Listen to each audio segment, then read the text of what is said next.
кез мекен болған Қызылтөбе 37 жыл толған екен бұл мекенге. Ал мектептің тарихы жалғасуда, көп іс бар айтылатын сізбен бізге деп, өлең жолдарымен қызығушылық тудырған ең алғашқы мектептің іргетасын қалаушы, 2 ғасырдың куәгері Даң Сейсен Бұқыбайұлы өзінің өмір жолы атты кітабында маңдайыма жазылғаны осы болар, 2 қоғамды көру бұйырыпты. Біріншісі кеңестік дәуір, екіншісі Қазақстанның тәуелсіздік алған жылдары. Дербес ел болу менің ғана емес, ұлтымыздың арман тілегі деп толғанады. 1938-1945 жылы ауылдық 7 жылдық мектебінде оқиды. 1947 жылы Маңғыстауға белгілі ұстаз Торғай Шоңқаловтан 8-10 сыныпты оқиды. 1950 жылы Маңғыстау ауданы Шайыр орта мектебінде де, Тұщыбек мектебінде де оқу ісінің меңгерушісі болып жұмыс атқарады.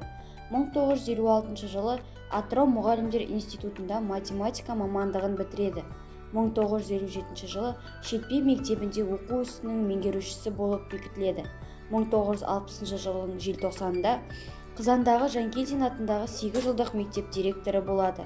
1961 жылы Жыңғылдыда мектеп-интернатында аға тәрбиешісінің қызметін атқарады. 1977-1981 жылы Шевченко атындағы мектеп-интернатында директор болып бекітіледі. 1981 жылы Қызылтөбеге қоныс аударған Маңғыстау станциясындағы кешкі мектепте директор етіп бекітіледі. 1938 жылы қазан айында Қызылтөбеде көптен күткен оқу орны ашылып, орта мектебінде директор қызметін атқарады.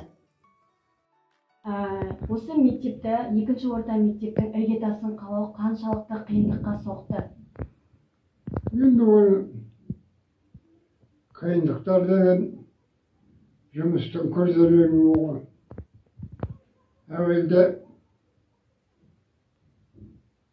көп қалыпкерлі орналасқан мектеп болмаған, мектеп салудың өзін бірнеше жыл күтуге тура келді. Соған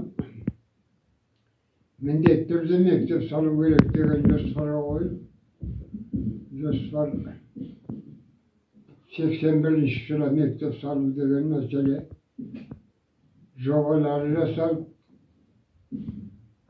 сол жерден 720 балалық мектеп саламыз деп жоспарланған. Ол мектеп 8 айда бітіру керек болған. Ол мектеп 2 жыл салып, сельстрой дейтін құрылыс мекемесі салып, кейіннен ол мектепті 620 бала алып азайтты. Бірақ мектеп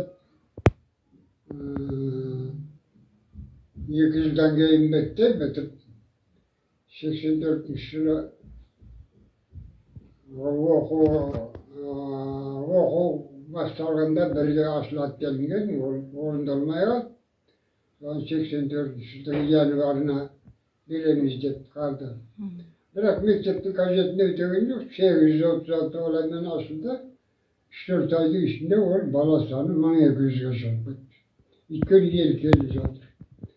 Ең алдыменен осы мектептің өзінің құрылысы үлкен қиындыққа әкеліп соқтырды. Енді мұғалімдердің жұмыс жасайтын адамдардың саны жетпестіктер болғанымен аса қиын болған жоқ. Көшкенлігінен бірге мұғалімдер деген олардан басқа адамдар іздеп жатқан жоқ. Халықтың өзінің ішінде барлық мамандар болды. Енді материалдық база уақытында жетістірілген жоқ. Мысалы, парта, доска, шкаф дегендер, көйлек торғандар дегендер келіп, Жамбыл облысынан келген материалдарды мұғалімдер өздері әрқайсысы шеберханада отыра кісі соларды іске қосуменен бастап. Осындай қиыншылықтар болды енді. Жаңа мектеп емес, бұл мәселе қиыншылықтарды жеңу үшін ауданның оқу бөлімі, тиісті ауданды басқаратын мекемелердің барлығы да жабылды. Сол қиындықтарды көпшіліктің ұйымдасқан жұмысының нәтижесінде бар. Мектеп ашылып кетті ғой енді. Mesela birleşim mektebi var Avdan'ın ortalığında. Жалғыз мектеп болғандықтан қиындықтар болды. 1970 жылы оқу ісінің үздігі ауыл, қала, облыс әкімдігінің алғыс хатымен марапатталады. Елбасының соңғы сайлануы кезінде белсенді қызметі үшін Нұрсұлтан Әбішұлы Назарбаевтың алғыс хатымен марапатталады. 1972 жылы Қазақ СССР халық ағарту ісінің озық қызметкері атақ беріліп, алғыс хатпен марапатталады. Мұнайлы ауданының 10 жылдық мерейтойлығында төс белгімен марапатталады. 1992 жылы Кеңес одағымен марапатталады. 2013 жылы Маңғыстау облысының дамуына қосқан үлесі үшін марапатталады. 2014 жылы Ұлы Отан соғысының 70 жылдығына орай марапатталады. 2017 жылы ауданға қосқан үлесі үшін марапатталады. Сейсен Боқубайұлы мектеп жұмыстарымен айналысып жүріп, елді мекеннің бірқатар тұрмыстық, әлеуметтік, мәдени, саяси тәрбие жұмыстарын атқарды. Елді мекендегі облыстық, қалалық, аудандық, кент әкімшілігінің қоғамдық саяси құрылымдардың тұрғындармен кездесіп, жиналыстар өткізетін негізгі орында осы орта мектеп болатын. Хабарлардың бәрін мектеп арқылы білетін болған. Яғни жиналыстарда ауылға су, газ, қызмет көрсету, азық-түліктің бағасының арзандатуы тәрізді мәселелер сөз болатын.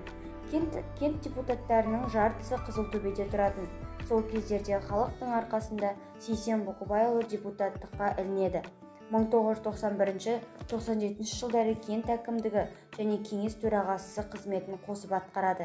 Кент төрағасы болып жасаған кезде көп қиыншылықтарға тап болатын. Бірақ әділдікпен басқарып, әділ шешімді қабылдағанның арқасында бұл қиындықтарды да игере біледі. Маусым айының 18 жұлдызында осындай ізгі істердің бірі, ізгі қасиеттерді бой ұрған жан, мұғалімдік жұмыста үздіксіз 40 жыл қызмет істеген шаңырақ мектебіміздің ең алғашқы директоры болған Сейсен Боқубайұлы атындағы тарих кабинеті ашылды. Мұнайлы ауданы Қызылтөбе ауылындағы мектепте тарих кабинеті ашылды. Кабинетке көп жылдары білім саласында еңбек еткен Сейсен Боқубайұлының есімі берілді. Салтанатты шараға мұғалімдер, оқушылар мен білім ошағының алғашқы директоры да қатысты. Білім кабинетінің лентасын Сейсен Боқубайұлының өзі кесті, шәкірттері ұстазымен кездесіп, естеліктермен бөлісті. Енді мектеп оқушылар тарихпен жақынырақ танысып, рухани баи алады дейді мектеп ұжымы. Маңғыстау облысы Мұнайлы ауданы білім бөліміне қарасты нөмірі 2 мектебінде тәуелсіздіктің 30 жылдығы мен ұстаз мәртебесін көтеру мақсатында мекеменің алғашқы директоры Сейсен Боқубайұлына арналған кезекті кабинет ашылды. Мектептің алғашқы іргетасын қалап, талай жетістіктерге жетуге қосқан үлесі ұшан теңіз. Бұл күндері аталмыш мектептің республикалық деңгейде өзіндік ояр орны бар. Мұнайлы ауданы Қызылтөбе ауылы нөмірі 2 орта мектебімізде 1984 жылы алғашқы директоры ұлыметін қалап қазығын қаққан Боқубайұлы Сейсен ағайымызға сол кісінің құрметіне кабинет ашып жатырық. Ол кісінің жасы қазіргі таңда 92-де. Кабинеттің ашылу салтанатына аудан білім бөлімінің басшысы Батырбек Демократұлы, аудан педагогтері мен ауыл тұрғындары қатысты. Шара соңында атамызды ұлықтау мақсатында шапан жауып, тәуелсіздіктің 30 жылдығы төс белгісімен марапаттады. Кабинет ашу деген сөз менің жұмыс өмірімдегі жасалған жұмыстарға талдау жасап, соның қажеттілерін осы күнгі білім беру саласында пайдалану үшін біздің бір орталығымыз болады деп есептеп отыр.